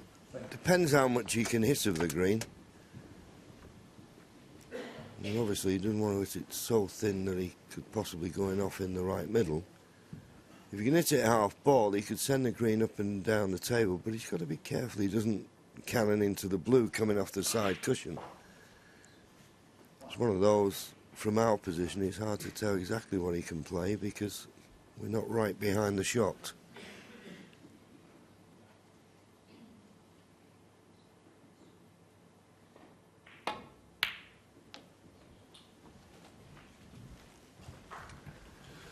Well, he got very close to the middle pocket, didn't he? That's worked out pretty good.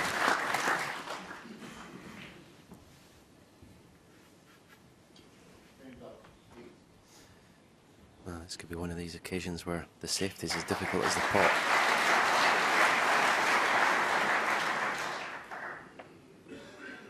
Don't know if he can avoid the double kiss if he plays the green up and down. Yeah, I think it's one of them that I agree with you. I don't see a good safety, and he's got a slight angle on the green where he could pot it and run round off 2 cushions for the brown. I'm not making light of it because it's a tough shot, but you might as well go down all guns blazing if you haven't got a safety.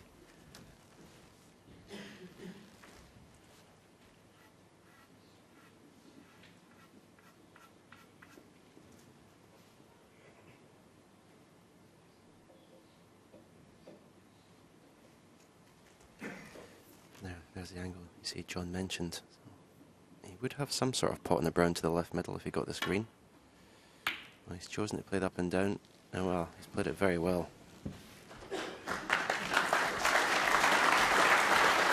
Yeah, he did play it very well. There's always that danger, and he was so close to it, of getting the double kiss, which would have ruined any idea of a good safety.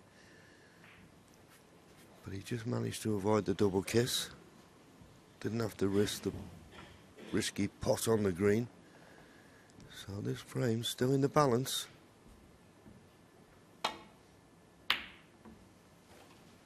Now, if he kisses the pink, that green could finish up over the pocket, and that's what's happened. So here's another chance for Anthony McGill.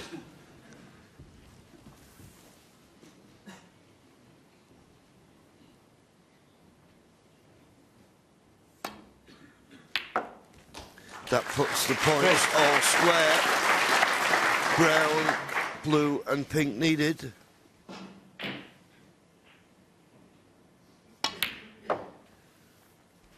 Seven. Just the wrong side of the blue.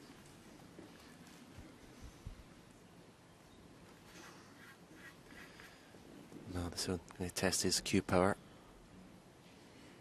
And the black's not in a great position if he wants to come off 3 cushions for the pink.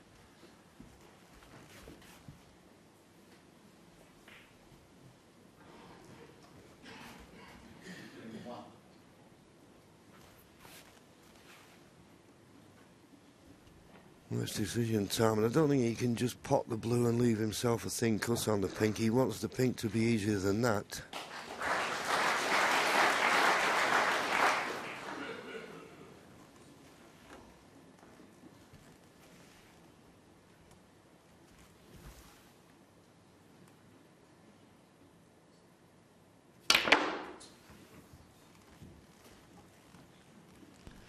Well, he played it plain ball, and I'll tell you what, he's made a good job of that. What a superb shot that was.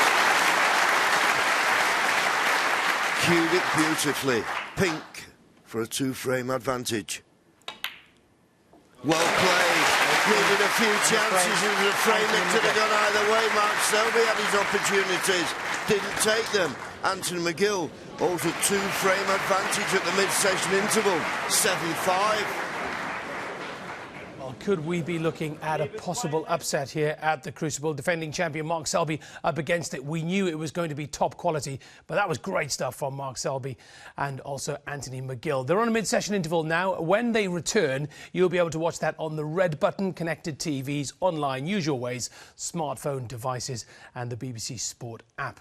So as the players are on their mid-session interval, we will now turn our attention to the other second round match, which has taken place today. This was the first session of the match between Stuart Bingham and Graham Dott. Dott, the 2006 world champion here at the Crucible, knocked out Ricky Walden, a former Crucible semi-finalist in the first round. Bingham has won the last meeting between these two. 6-5 in the quarter-final of the UK Championship. Always tight matches when they meet. The Essex man took the first frame. We join it in frame 2.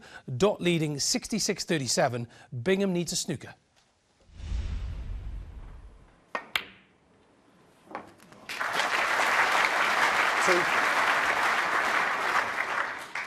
Well, that may just put this frame to bed for Graham Dott.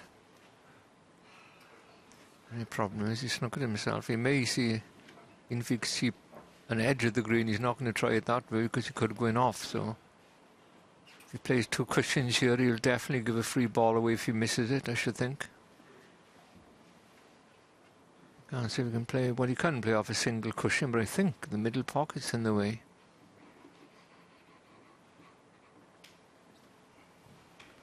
I don't think it's a difficult hit.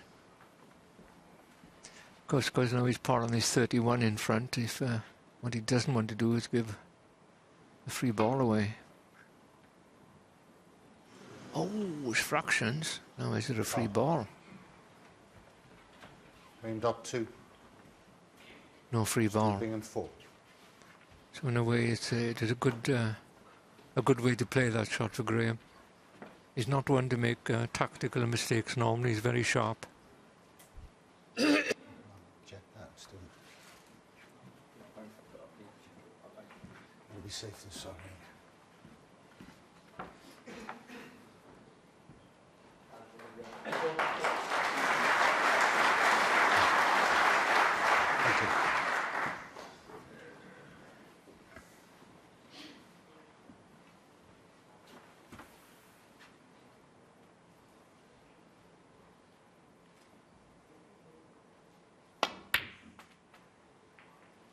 3. Great chance to get him behind the black here. He just got to avoid obviously potting the brown, because the brown will be going very near the middle pocket, but he can get Graham in all sorts of trouble if he rests right on top of the black. Snooker. 2 Bingham 3. It's always essential when you play that kind of shot to make sure you keep the brown in, or whatever the object ball is, in open play. You don't want to go near a cushion. You want to put extra pressure on the player to hit it.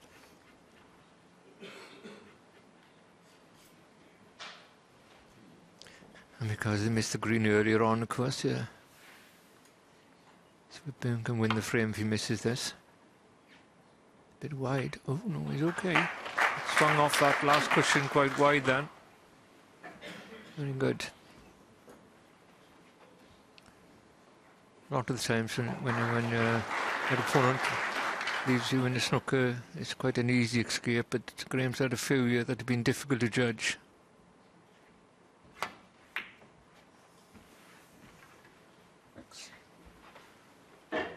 Now there's a good line here for Stuart Bingham to get snookers with the blue, pink and black as they are. So Graham would like to get this out of the way as soon as possible. Ooh, he almost double kissed that. It could have gone in off in the corner. I always remember playing, we used to play losers in years gone by when I was very young in the snooker hall. And I was getting 2 and 6 a week for being a paper boy. And I lost this game to this guy on the black in the 3rd frame. And that's what happened. I double kissed the black here on a safety. Went in off. I cried. I was only 14. No money for the week. Couldn't play. I ain't got much money now, to be honest. Yeah, right. You wrote a check out last week, Terry, which was in the bank bounce. That's how much money he's got.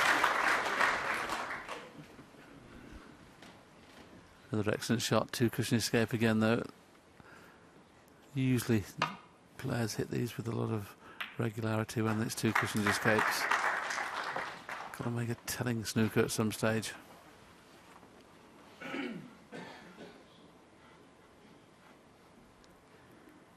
Been a good standard. Both players appear to be hitting the ball very well.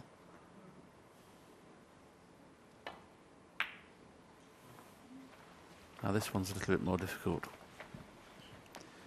When you're going off 1 cushion, they can slide a little bit. You play for the slide off 2 cushions. You're not sure when it's going to slide if you're going off the side cushion. That's why he's thinking of playing the swerve. You'll have to time the swerve very well, because you'll be aiming towards the blue and hoping the swerve takes place before it reaches the blue. So it is a tough one. Have to hit it gentle. And if you hit it too gentle, of course the spin takes early and you could hit the pink. I think I'd rather play this off the baulk cushion, Terry, to play the brown than off this side cushion, just because of the slide. At least off the baulk cushion, you're guaranteed to get a good white, and if you did miss it, but I think it's better chance of hitting it off the top cushion. I think it's missable off the side cushion. He needs to touch his side if he uses the top cushion. I'm right in line with that, so the blue is in the way, really. Oh. And it didn't slide. He came in too narrow to that. 2 Bingham 7. The only thing in his favour is that he's got the brown safe, but now Stuart Bingham is back in this frame. Yes, I wasn't aware that the blue was in its way, but whenever you're playing off the side cushion into a snooker, so many times players miss them. One more telling safety shot. Give Stuart a chance to pinch this frame. And that could be it. What makes that difficult, that 1 cushion escape he's saying, is that it's hard for the player to judge the throw of the ball, because the harder you hit the ball onto the cushion, the straighter it comes off, and the slower you play it, the more it slides. So you've got to take that into account as well. Yeah, absolutely. Oh, has he got away with this? Can he get through? I think he's got the snooker. And if he has, it's very, very hard to hit.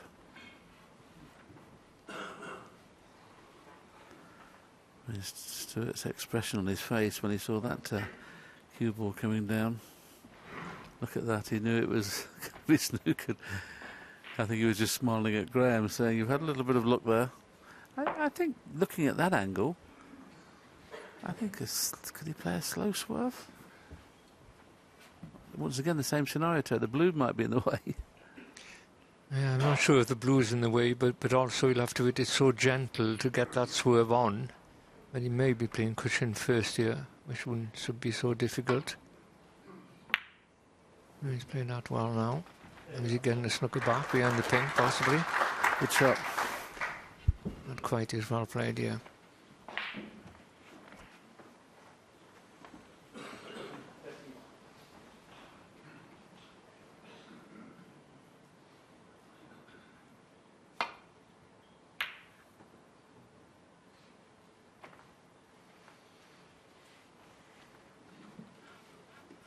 Well, he would have played to pot that, Graham, because he's 17 in front.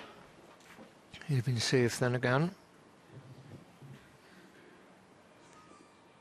Tell you, players hate losing frames when their opponent requires snooker. It's the worst hit of all.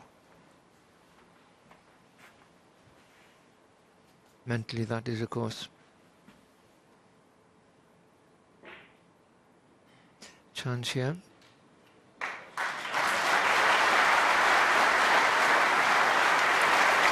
Oh, well played. A little bit unfortunate, but I think he's okay. He didn't have to bridge over the black. Just shows you how confident he is to play that risky pace, because if he'd have missed that, he'd have stuck the brown. He knew that the only way he could get on the blue was playing at that pace, and what a pinch this is going to be.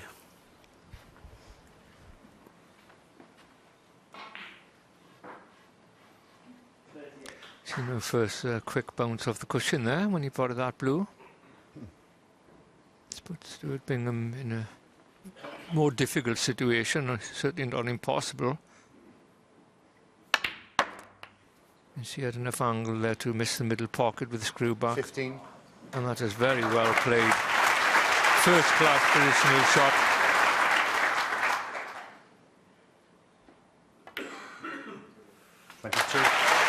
He required 2 snookers not so long ago. An excellent recovery from Stuart Bingham, and he's 2-0 in front. What a steal that was, and it's... Next frame to make it 2-1. Oh, you can hear me now. Good. That meant that Graham Dott won the next frame to make it 2-1. And then let's show you what happened in the final stages of frame 4. Stuart Bingham leading Graham Dott by 72 points to 45.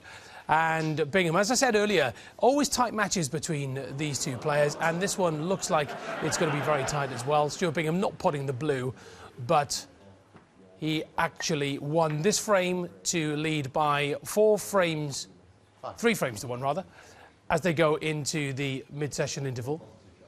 So they're on the mid-session interval now, and you can catch up with that on connected televisions, on the BBC Sport app and connected TVs later. Stephen Hendry is here. He's just popped out of the studio for a chat with me just before heading back in to cover the Mark Selby Anthony McGill match. We'll talk about that match in just a moment, but Stuart Bingham, you fancy him to get through this one, Stephen? Before the match, yeah, I would probably put Stuart as slight favourite, although you can never discount Graham Dott in the Crucible. I've been looking back at some of the stats for these two, and they're always incredibly tight matches when they play at the UK Championship in the quarter-final in 2014. Only 1 or 2 frames between them in these matches. Yeah, there's 2 or 3 matches actually in this second round that are quite close, quite hard to call. Obviously, the winner of this, if it all goes to form, would play a Sullivan in the quarter-final. So, yeah, I think it's going to go all the way. And let's turn our attention now then to the match that you've been commentating on this morning. Mark Selby taking on Anthony McGill. Have you been surprised with just how composed Anthony McGill is around the table this morning? Not if you look at the evidence of how he came through his first round and his whole championship. He's looked unfazed by anything. He started to look a little bit nervy in the 4th frame, like the pressure or the realisation what he was doing was finally start to hit home. But still, he potted a good long green and cleared up. Fantastic break of 120 by the man practising just behind us, Mark Selby as well.